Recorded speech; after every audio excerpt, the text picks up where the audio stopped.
What happened last night in Madison Square Garden was not just a basketball game. It was a moment that is going to live in NBA history forever. We are talking about one of the most insane, most jaw-dropping, most absolutely unbelievable comebacks this league has ever witnessed. And the reactions from players around the NBA have been nothing short of explosive. Guys who have been in this league for decades, veterans who have seen everything, are sitting there on social media completely losing their minds over what the New York Knicks just pulled off. But here is the part of the story that nobody is fully breaking down yet.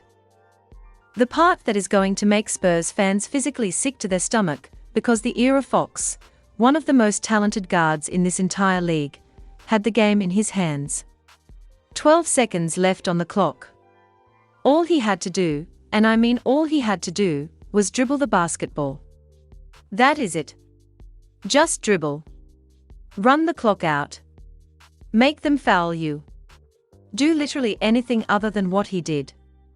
But instead, Fox made a decision that will haunt San Antonio for years. And it opened the door for a sequence so miraculous that even the Knicks players on the floor could not believe it was happening. By the time this video was over, you are going to understand exactly how a 29-point lead evaporated in front of a young Spurs team that had been playing out of their minds. Why Victor Wembanyama's trash talk may have been the single most consequential mistake of his entire career. And why Jalen Brunson just cemented himself as one of the most clutch players this generation has ever seen. Stay locked in because this one goes deep. Let us set the scene properly, because if you are going to understand just how shocking this comeback was, you need to feel the weight of what the Spurs were doing in the first half of this game. San Antonio did not just come out playing well. They came out playing like a team completely possessed.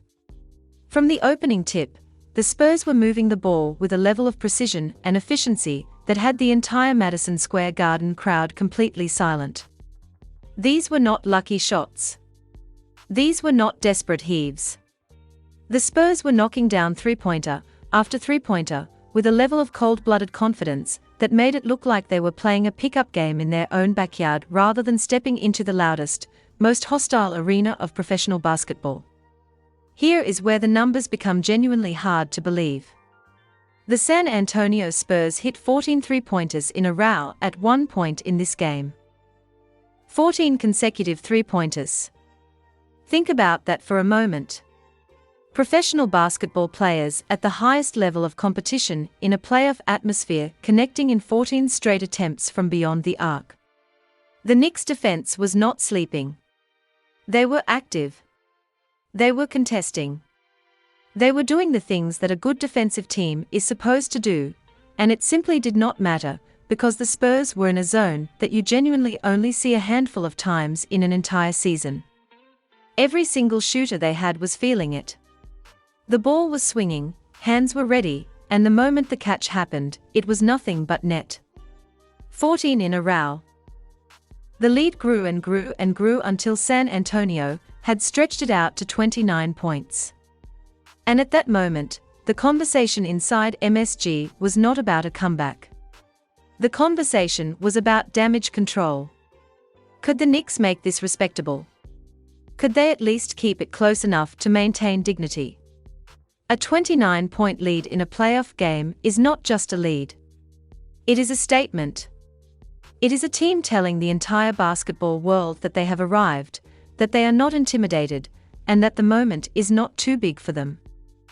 But then the game started to shift, and it started to shift because of something that had nothing to do with the scoreboard and everything to do with human psychology. Victor Wembanyama is unlike anything this league has ever seen. We know this. The entire basketball world knows this. At 7'4" with a 7'10" wingspan, the ability to handle a ball like a guard, shoot like a wing, and protect the rim like a defensive deity, Wemby is operating on a level that makes you feel like you were watching science fiction in real time. And in this game, he was not just physically dominant, he was mentally engaged in a way that crossed the line that ended up costing his team everything. Here's what happened. Wemby picked up a foul, a significant foul, the the kind that puts him in real trouble from a game management perspective. And what he did next was the kind of thing that makes for incredible television, but absolutely catastrophic competitive outcomes. Instead of staying focused, instead of keeping his head down and letting the moment pass, Wemby turned to the Knicks player he had just fouled and began talking. And not just casual talk, he was mocking him. He was strolling him with the specific confidence of someone who genuinely believes they are untouchable, telling this player directly that he was living inside his head, that he owned him mentally, that there was nothing he could do about it. Now, there are two ways this kind of interaction goes in professional basketball. Either the player on the receiving end wilts under the pressure and confirms everything being said, or they get lit up with a fire so intense that they become completely unstoppable. And what Wemby did not account for, what his inexperience in these kinds of high-stakes moments fully exposed, is that he was talking trash to a Knicks player inside Madison Square Garden, down the stretch of a playoff game, in front of a crowd that was already looking for any to erupt. The psychological edge he thought he was establishing was actually the exact moment he handed the game's momentum over to New York. The Knicks player, fueled, locked in, emotionally activated in the best possible way, came right back and fouled Wemby. But it was a foul that told a story. It was the foul of someone who was no longer thinking clearly, who had let the emotion of the exchange override their discipline. And that exchange, that back and forth, that specific moment of Wembanyama choosing theater over composure, cracked something open in this game that the Spurs could never fully close back up. The crowd at Madison Square Garden felt it. The Knicks on the bench felt it. And slowly and inevitably, the 29-point lead began to bleed. Let us talk about how a 29-point lead actually disappears, because it does not happen all at once. It does not happen in one dramatic sequence. It happens in layers and runs in moments where one team starts believing and another team starts doubting, and the scoreboard begins to reflect the psychology of what is happening on the floor rather than the talent gap between the two rosters. The Knicks started chipping. 5 points here, a defensive stop followed by a quick basket, 7 points there, a three-pointer that gets the crowd back on its feet, then another stop, then another run. And with every point that comes off the deficit, the pressure on the Spurs increases exponentially, because here is the brutal truth about protecting a lead in a hostile environment. It is infinitely harder than building one. When you are playing with the house's money, when the runs are going your way and the crowd is against you anyway, there's a freedom to your game. But the moment that lead starts shrinking, the moment you start looking at the scoreboard every 30 seconds, the moment your timeout starts feeling like emergency measures rather than strategic tools, the entire mental architecture of your performance begins to crack. San Antonio was feeling it. You could see it in their body language, in their shot selection, in the way possessions that had been flowing effortlessly in the first half were now turning into forced attempts and turnovers. The machine that had been humming with 14 consecutive three-pointers was now sputtering, grinding, fighting against the current that was pulling in only one direction, toward New York. And leading that current, driving it with everything he had, was Jalen Brunson. There are in this league who perform well under pressure. Then there are players who are genuinely transformed by it, who become something categorically different when the stakes are at their highest, when the crowd is at maximum volume, when every single person in the building and everyone watching at home understands that the next possession could define the entire series. Jalen Brunson is the second kind of player, and in this comeback he gave us a performance that needs to be studied, rewound, and understood in full. Brunson was not just making shots during this Knicks run. He was making impossible shots. We were talking about pull-up jumpers over outstretched arms with the shot clock bleeding dry. We are talking about floaters in traffic that somehow kissed the glass perfectly despite two Spurs defenders collapsing on him. We are talking about a player who in the biggest moments of a 29-point deficit seemed to be operating on a completely separate plane of clutch performance from everyone else on the floor. Every time the Knicks needed a basket, every single time New York needed someone to step into the fire and deliver, Brunson was there. Not hoping for an open look, not waiting for the defense to give him something, going and taking what the moment required.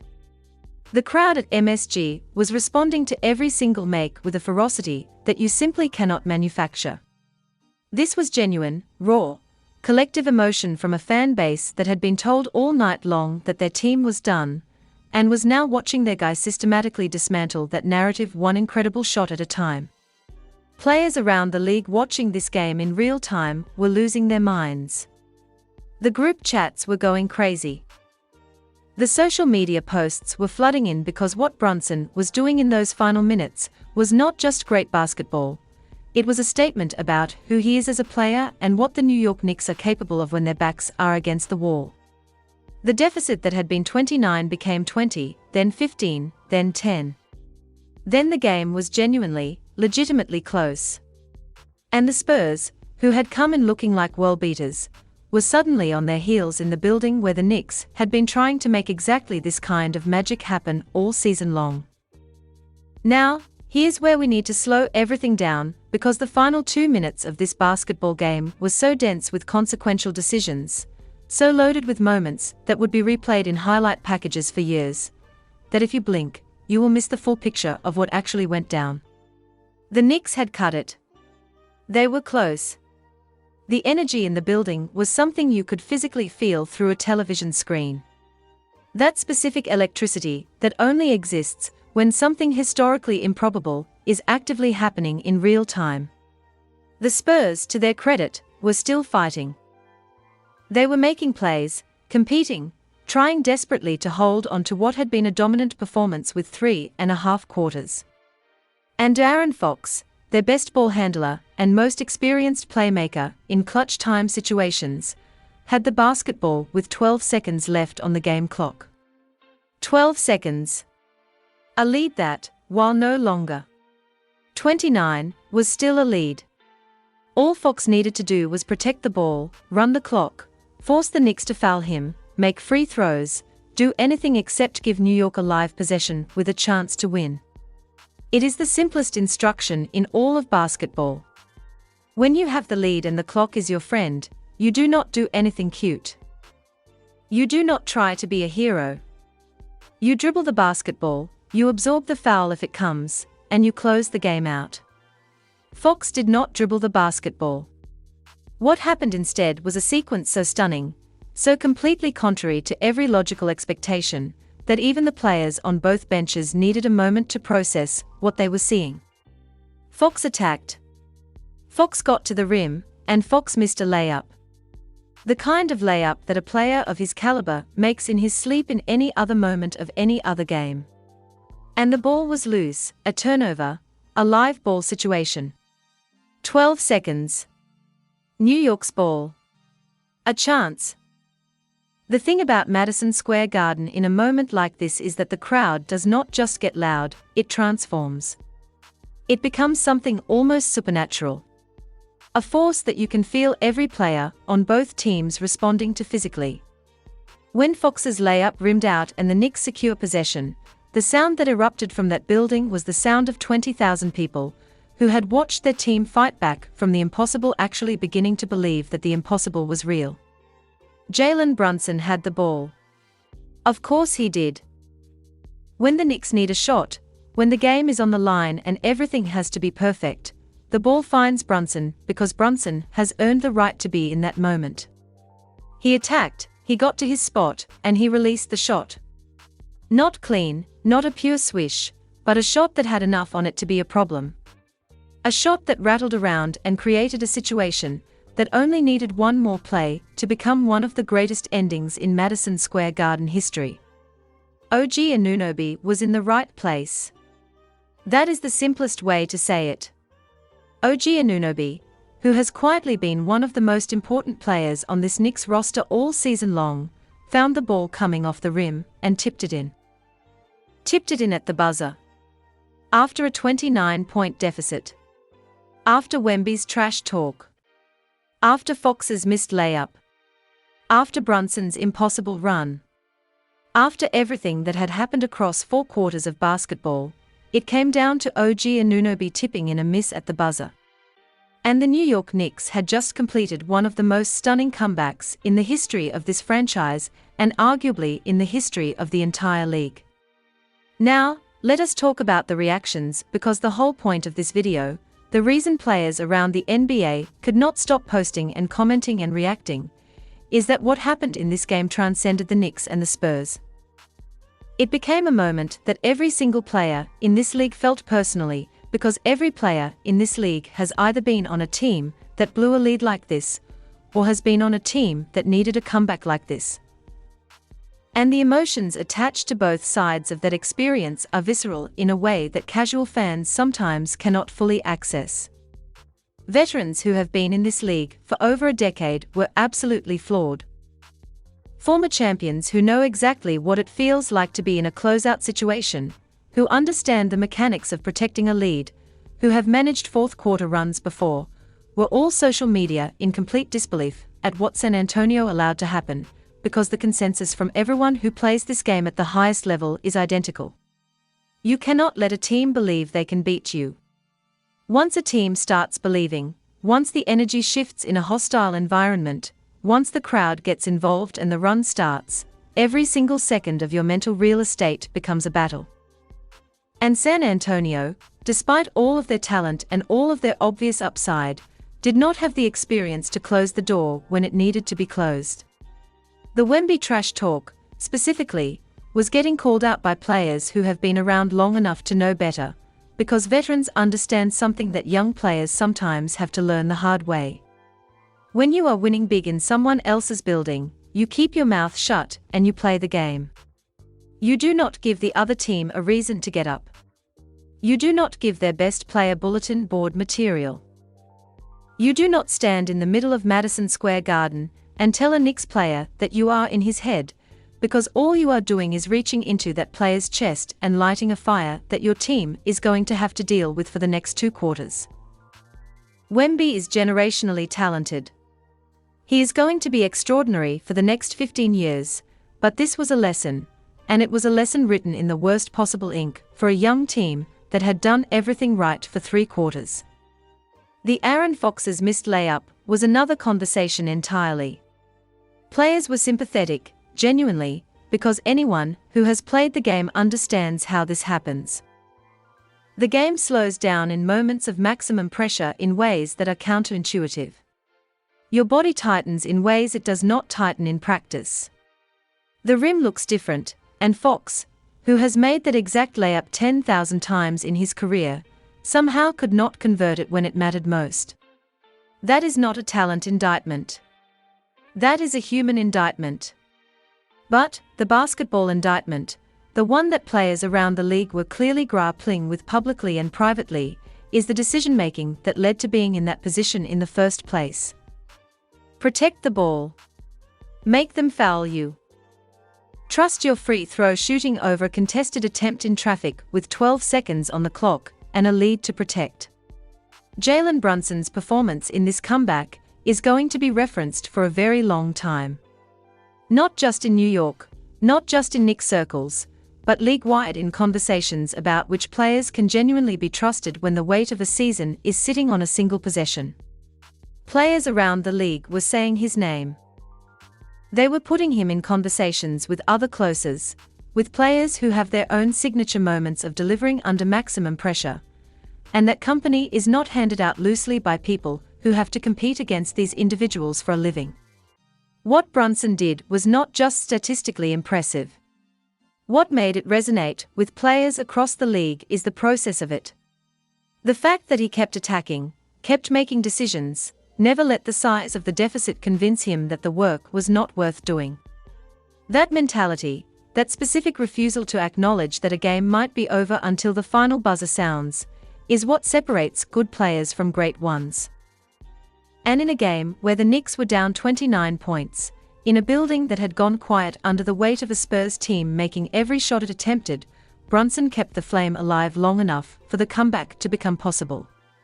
OG Anunoby's tip-in is going to be in Knicks highlight packages forever. Let us be honest about what that play required. It required OG to be in the right position, To have the presence of mind in the most chaotic moment of the game to find the ball coming off the rim, and to finish. And what players around the league recognize about that play is that it does not happen accidentally. Players who are in position for those tip-ins are players who are engaged, who are locked in, who are thinking about what happens if the shot does not go in rather than assuming it will.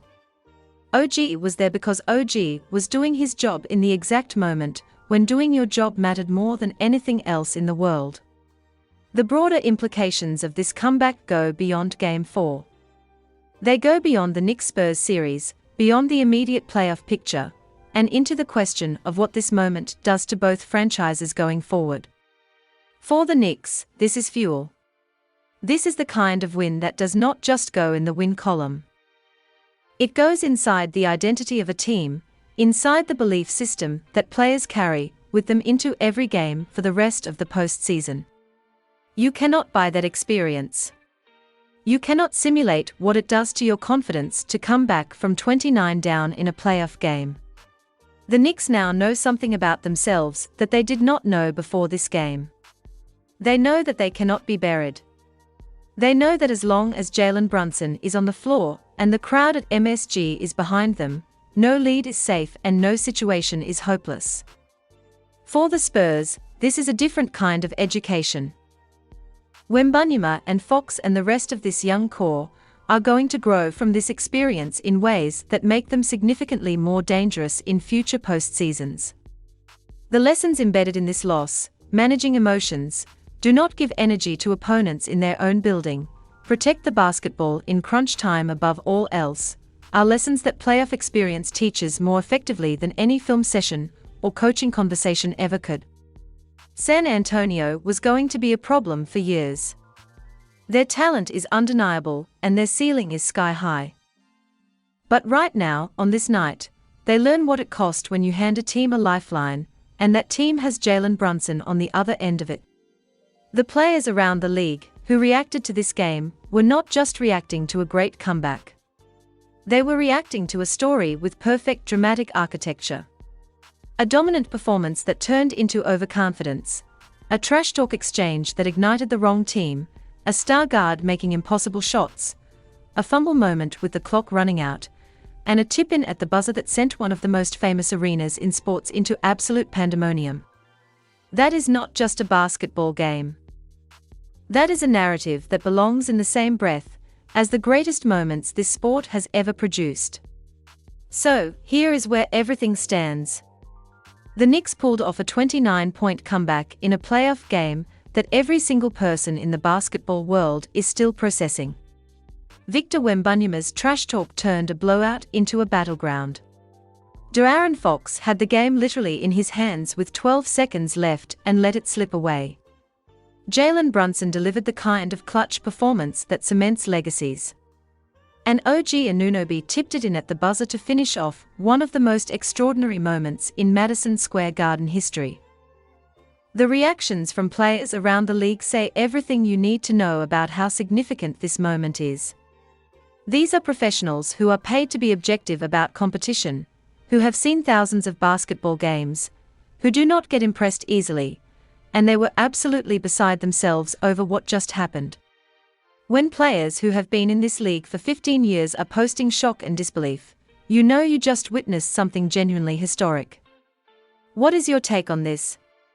Was this the greatest playoff comeback you have ever seen in your lifetime? Is Jalen Brunson officially a top 10 player in this league after what he did tonight? And does Wemby learn from this trash talk moment, or is that competitive edge part of what makes him so dangerous? Drop everything you think in the comments right now, because the conversation around this game is only getting started. And if you want to stay locked into every development as the series continues, you already know what to do.